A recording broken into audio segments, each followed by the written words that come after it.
Harga turun, segalanya jadi lebih murah. Kedengarannya menyenangkan, bukan?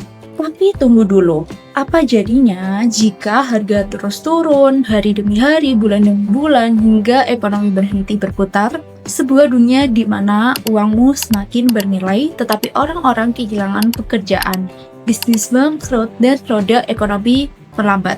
Fenomena ini punya satu nama, yap, deflasi. Dan hari ini kita akan membedahnya dari awal sampai akhir. Bagaimana deflasi terjadi, kenapa ia bisa berbahaya, dan bagaimana dunia mencoba melawannya. Apa itu deflasi? Deflasi adalah kebalikan dari inflasi. Kalau inflasi membuat harga-harga naik dan nilai uangnya turun, maka deflasi membuat harga-harga turun dan nilai uang naik. Misalnya, dulu kamu butuh 30.000 untuk membeli satu kebab, tapi setelah deflasi, uang yang sama bisa membeli satu kebab plus 11 minuman. Artinya, uangmu menjadi lebih kuat. Namun, di balik kabar baik itu, ada sisi gelap yang sering terlewatkan. Karena meski harga turun, tidak semua orang tersenyum. Bisnis berkurang pendapatannya, produksi menurun, gaji ditekan, dan perlahan ekonomi bisa jatuh ke dalam spiral yang sulit dihentikan. Tapi sebelum kita sampai ke sana, kita harus tahu dulu apa yang menyebabkan deflasi. Penyebab deflasi tidak terjadi begitu saja. Ia bisa muncul karena beberapa hal utama. Pertama, jumlah uang beredar berkurang. Bayangkan sebuah kota di mana uang tiba-tiba langka. Orang-orang menahan diri untuk belanja, bank berhenti memberi pinjaman, dan bisnis kehilangan pelanggan. Itulah yang terjadi saat krisis keuangan. Misalnya krisis di tahun 2008. Begitu uang sulit beredar, daya beli turun, dan harga mulai jatuh. 2. Permintaan masyarakat menurun. Katakanlah kamu memiliki toko roti. Biasanya kamu menjual 10 roti sehari dengan harga 20.000 per roti. Tapi saat ekonomi lesu, orang-orang menunda belanja dan kamu hanya bisa menjual 4 atau 5 roti per hari. Untuk menarik pembeli, kamu menurunkan harga jadi Rp18.000, lalu Rp15.000, lalu Rp12.000. Masalahnya bukan hanya kamu yang menurunkan harga, semua bisnis melakukannya. Harga-harga turun di mana-mana dan itu disebut deflasi. 3. Produksi berlebih. Kadang harga turun bukan karena orang miskin, tapi karena barang yang terlalu banyak.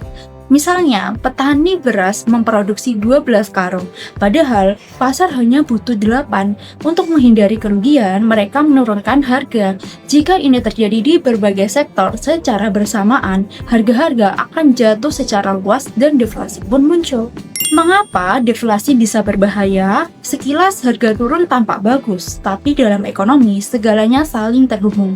Ketika harga turun, keuntungan bisnis ikut turun. Bisnis selalu mengurangi produksi menurun berarti mereka butuh lebih sedikit pekerja. Akibatnya terjadi PHK, pendapatan menurun, dan daya beli masyarakat kembali turun. Harga pun makin jatuh dan siklus ini teruslah berulang. Inilah yang disebut spiral deflasi.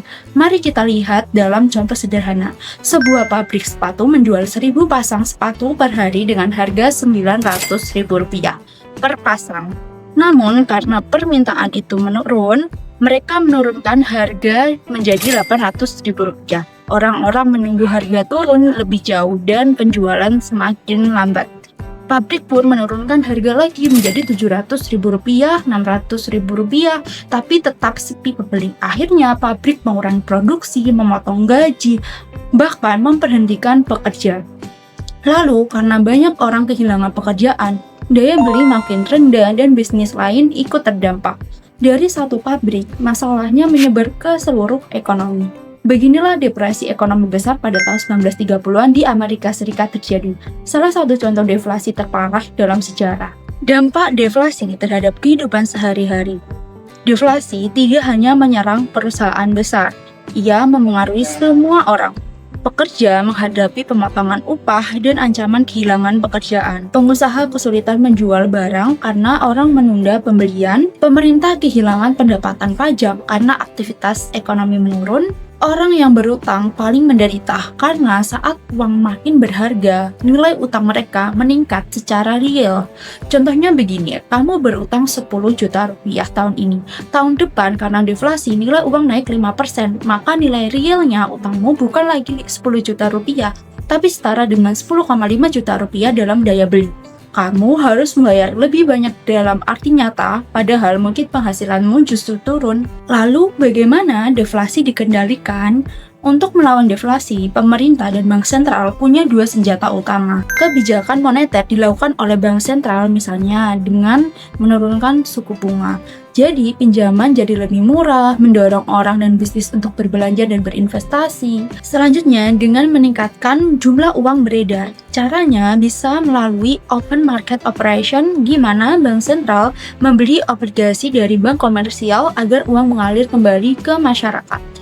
Misalnya ada dengan quantitative easing. Ini kebijakan ekstrim, bank sentral mencetak uang baru untuk membeli aset dan memompa likuiditas ke pasar. Kebijakan kedua, yakni ada kebijakan fiskal yang dilakukan oleh pemerintah. Misalnya dengan menurunkan pajak agar masyarakat punya lebih banyak uang untuk dibelanjakan. Misalnya dengan meningkatkan belanja negara, proyek infrastruktur besar seperti pembangunan jalan, jembatan, atau rumah sakit itu bisa membuka lapangan kerja dan mendorong permintaan barang. Tujuannya sederhana, membuat roda ekonomi kembali berputar dan mencegah harga jatuh lebih dalam. Bagaimana kita melindungi diri dari deflasi? Kalau kamu hidup di masa deflasi, strategi keuangan pribadi juga perlu disesuaikan. Beberapa hal yang bisa dilakukan, yang pertama, kurangilah hutang. Karena nilai uang naik, utangmu akan terasa semakin berat. Kedua, simpan uang tunai. Saat harga turun, uang tunai makin bernilai dan memberi fleksibilitas untuk membeli aset murah. Ketiga, pilih investasi yang stabil. Obligasi pemerintah atau perusahaan dengan risiko rendah biasanya lebih aman dibandingkan saham dalam kondisi deflasi. Namun jangan salah, deflasi ekstrim jarang terjadi di masa modern, karena hampir semua bank sentral kini menargetkan inflasi positif sekitar 2% per tahun. Tujuannya bukan membuat harga terus naik, tetapi mencegah deflasi yang bisa melumpuhkan ekonomi. Mengapa sedikit inflasi justru dianggap sehat? Mungkin terdengar aneh, mengapa bank sentral tidak menargetkan inflasi 0% saja? Jawabannya sederhana, karena 0% terlalu dekat dengan deflasi. Jika inflasi 0%, sedikit saja penurunan permintaan bisa membuat harga jatuh dan ekonomi terjebak dalam deflasi. Dengan menargetkan 2%, bank sentral memberi ruang aman bagi ekonomi untuk tumbuh tanpa resiko spiral deflasi. Jadi dalam dunia nyata, tujuan bukanlah harga tetap, tetapi harga yang stabil dengan sedikit kenaikan. Itu menandakan ekonomi hidup, bisnis berkembang, dan masyarakat tetap bisa belanja tanpa takut harga jatuh. Kesimpulannya, deflasi adalah saat harga-harga turun dan nilai uang naik. Sekilas terlihat baik, tapi jika dibiarkan terlalu lama, ia bisa menghancurkan ekonomi. Sejarah sudah membuktikan dari depresi besar di tahun 1930-an hingga krisis Jepang di tahun 1990-an, deflasi bisa melumpuhkan pertumbuhan dan membuat negara terjebak dalam stagnasi selama bertahun-tahun. Maka, keseimbanganlah yang dibutuhkan.